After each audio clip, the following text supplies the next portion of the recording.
Hello again. It's been quite a long time since I made a cut to the chase. I did a few point of view videos, and in which I tried different lenses on older Nikon bodies and more recent ones too, like the D750. It's older. It's one generation behind in its series of cameras, at least.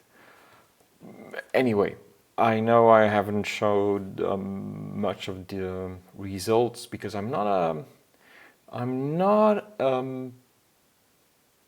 pixel peeper. Not at all. Not in public, at least. Something I like to do in my own time, on my own time, and the privacy of my own working station. There I will, but otherwise I'm not too interested in going into that online. I'm just interested in the general picture, and as I've said in one of the point of view videos, also I don't think any of this is really useful. Might be useful for people who are looking for information, but I'm just throwing so much information out there that, yeah, I'm not making it easy for you, because it's a self-indulgent channel that I'm having, and if I have 3 viewers, I don't care. I'll still do it just for my own little pleasure. And I feel that I'm going on a tangent. You know, I sat here having more or less of a plan of what I was going to talk about, and I haven't even started yet. So I'm gonna take the control and just try to focus a bit. So it's because actually I'm thinking shooting 3 cut to the chase in a row. And it's obviously not gonna work. I'm gonna make either a super long one or do a very short one and botch it up. Anyway, I think we'll go for the longer one, then maybe I'll manage to cut it somehow, but that's work behind and I don't want to do that. Oh, keep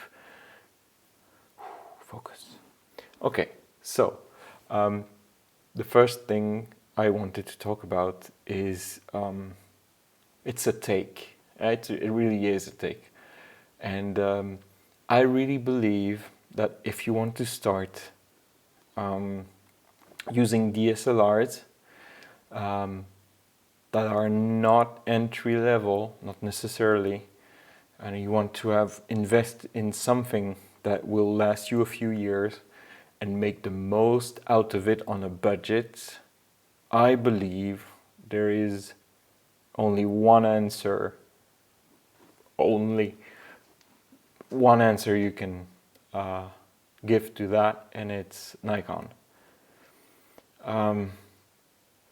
Very simply, I don't believe Canon's entry-level DSLRs. We're talking DSLRs, not mirrorless. We're going DSLRs. I don't believe, if you want to go entry-level, I do believe Nikon are better. And I've compared a few raw files from sites here and there. You can do it yourself to try to see the higher ISO files, and I really believe that Nikon entry level is better than Canon's entry level. So if you're going for entry level, I would say Nikon. Now, if you want to go a bit further than that, I believe that it's more or less on par, and it's down to preference between Canon and Nikon.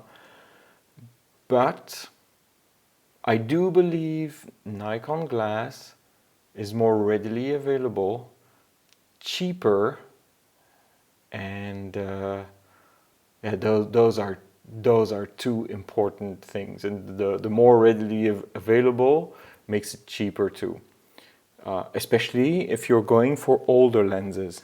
But that means that the body you have to invest in will be the type of body that is able to drive the autofocus of these older lenses, such as those I tested in the point of view videos.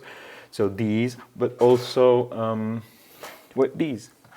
I had more or less prepared the lenses here. So these are lenses from the end of the 80s, beginning of the 90s, and these are lenses that are more from the end of the 90s and beginning of the 2000s. And both those types of lenses require your camera to have an internal motor to be able to make the autofocus work. If you want to have autofocus work on an entry camera, for instance, which doesn't have the motor, you have to have a very recent lens. And for entry cameras, it would be the same, Canon or Nikon, except that I believe that Nikon entry cameras are better. That is something you kind of have to see for yourself. Check the files, check the high ISO files. I do believe the 3400 and that kind of series is really good at the Nikon for entry cameras. But if you want to go either serious DX, so D500, or start going into full frame, Nikon will give you both used bodies that are really cheap. If you want to go a very old, you can try to find D700s. Those are high in demand, kinda, so the price is still high. The 610, the D610 is kinda not that expensive, and it's still a very I think it's a 20 MP or something, or even 24. It is like the sensor on that thing is really great. 24. I think it's a 24. And then you have the D750, which its price is also going down, and it's one of the best like sensors out there, save for the very newer ones, D780 and such. But MP wise, it's the same. There's a few things that change, high ISO, that kind of thing, but it's not necessary. Like if you want to go that high, take a tripod and lower the ISO. I mean, like if you have very specific needs, who cares? But you have to have what I want to have is a body that has more professional features, that has the motor that's able to focus those. Because the glass is where all the answers lie for image quality. And this glass, any of these, is like really good. Low, and it focuses slower. It focuses slower. It has a few flaws, but for the price, it beats kit lenses and beats entry series lenses without any problem. They are fast, 2.8. You have a 1.4 and 2.8, and this one is 2.8 too. So if you want to be able to shoot in low light, if you want to be able to have really nice quality images, you have to go see those two types. So it's either the D, the AFD, or there's older ED, AF, ED, and all. You just have to look it up a bit. But lenses, AF lenses, Nikon AF lenses from between end of the 80s until the mid 2000s, I think. Those were made for 35mm analog, so film cameras. And where was I going with this? It's not the moment to lose track. I'm rambling. So quality. It's fast. It's cheap. Yeah, the price. That's the really important thing. This, I found it for 250 euros. If I had to buy this contemporary, I probably would have to pay at least 5 times the price. Almost 5 times the price. This one, I found it for 400 euros. I'm pretty sure you can still find it for 400 euros. It's the Mark 1, so the autofocus is the worst of those, but I don't really care about the autofocus on this one. Because once you're locked, like say you're shooting portrait or shooting live events like a concert, once you're in place and you're locked, there's no problem. It's gonna find the focus, but if it has to be searching through the whole range, you can change that. You can control this here. But if it does that, then yeah, it's gonna be slow. But if you're in certain situations where you have to learn to know these, actually. But it's completely worth it. This one is very inexpensive. It's not that good optically. It's probably one of the least good primes. It's better to have a 24. This is a 28 2.8. The 24 is much better, but it's still good enough.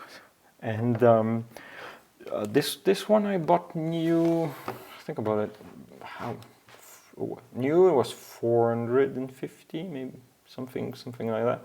So you probably can find the 50mm 1.4 for about 300 euros used, maybe even less. I'm not sure, but the 1.8 would go under 100 euros. That's completely assured. And the older it is, if you go for the J, so the no, not J, G lens without the aperture ring, this one will cost a bit more. But if you go for these types of the D models, it's gonna be under 100 euros. So that's a very solid reason to go for Nikon, because I think from what I've seen, Canon lenses are less available. Like, it's harder to find, and you have to resort to going to third-party lenses if you want to buy on the cheap. But yeah, the park, the availability on second-hand market for Nikon lenses is just, it's so easy to find. And so that's my recommendation. If you are a beginner who wants to really invest in the hobby, but on a budget, that was high-pitched, a bit stressed. So yeah, on a budget, Nikon. You go Nikon, used body, used the 610. Use the 750 if you have a bit more money, but either they're really both of them are really good. Yeah, and these types of lenses, and for I think you can really hope. You could probably have some. You could go with a 35-70 and a 80 to 200 with the body for 1,500 euros. Probably, even less. Probably less. And that's a professional setup. It's just like you don't need anything else. Quality, you're set. Take a 50 1.4, you add it, and then you buy you skim through maybe 85 2.8. Is it 2.8? Yeah, 85 2.8 because the 1.8 is going to be more expensive. But yeah, you keep shopping and you find lenses that are really great for 250. And I don't think there's another brand that has such a interesting second-hand market.